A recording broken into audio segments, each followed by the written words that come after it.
lëvizja vetëvendosje fitoi zgjedhjet e 9 shkurtit. Deri tani nuk dihet se ai ka numrat për formimin e qeverisë. Nga ana tjetër, partitë opozitare janë deklaruar se nuk do të lyjnë në koalicion me lëvizjen vetëvendosje. PDK-ja një prej tyre, e cila në zgjedhjet e 9 shkurtit u rendit e dyta, kandidati për kryeministër nga radhët e PDK-s, Bedri Hamza, ka thënë se me vetëvendosjen nuk shohin pika takimi. Ndërkaq, ai është shprehur se programi i PDK-s dhe ai LDK-s ka ngjashmëri dhe është lehtë të harmonizohen. Jam i gatshëm të ulem me partitë që kemi qenë në opozit për të biseduar për marrëveshje politike, jo për procedura ligjore kushtetuese, sepse ato janë të qarta, përveç zgjedhjes së kryetarit të kuvendit. Sigurisht, në kanale zyrtare do t'ju bëj ftesë për të ulur dhe për të biseduar që vendin ta japin për institucionet, tha Hamza ndër të tjera. Ish deputeti i LDK-s Alma Lama në një prononcim për Bota Sot tha se PDK-ja ka djegur kartat e veta me LDK-n kur në 2017 erozoi qeverinë dhe e prishi koalicionin me këtë parti pa ndonjë arsye, por thjesht për të penguar suksesin e saj.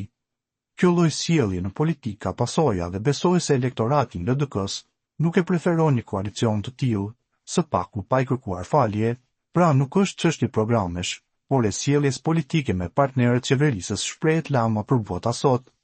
Në vitin 2014, pas një ngërçi politik që zgjati disa muaj, PDK dhe LDK arritën një marrëveshje për krijimin e një koalicioni të madh, i cili solli Isa Mustafën si kryeministër, ndërsa Hashim Thaçi mori postin e zëvendës kryeministrit dhe më pas të presidentit, por edhe ky bashkëpunim u shoqërua me përplasje të brendshme dhe mungesë besimi mes palëve.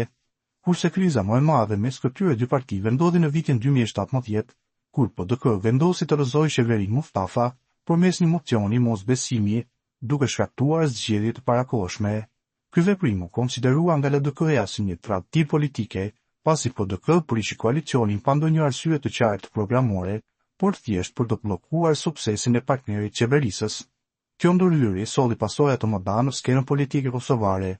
Pas zgjedhjeve të 2017-s, PDK-ja nuk arriti më të rikuperojë aleancën me LDK-n dhe u detyrua të krijojë një qeveri me AK-n dhe Nismën, ndërsa LDK-ja mbeti në opozit në atë kohë.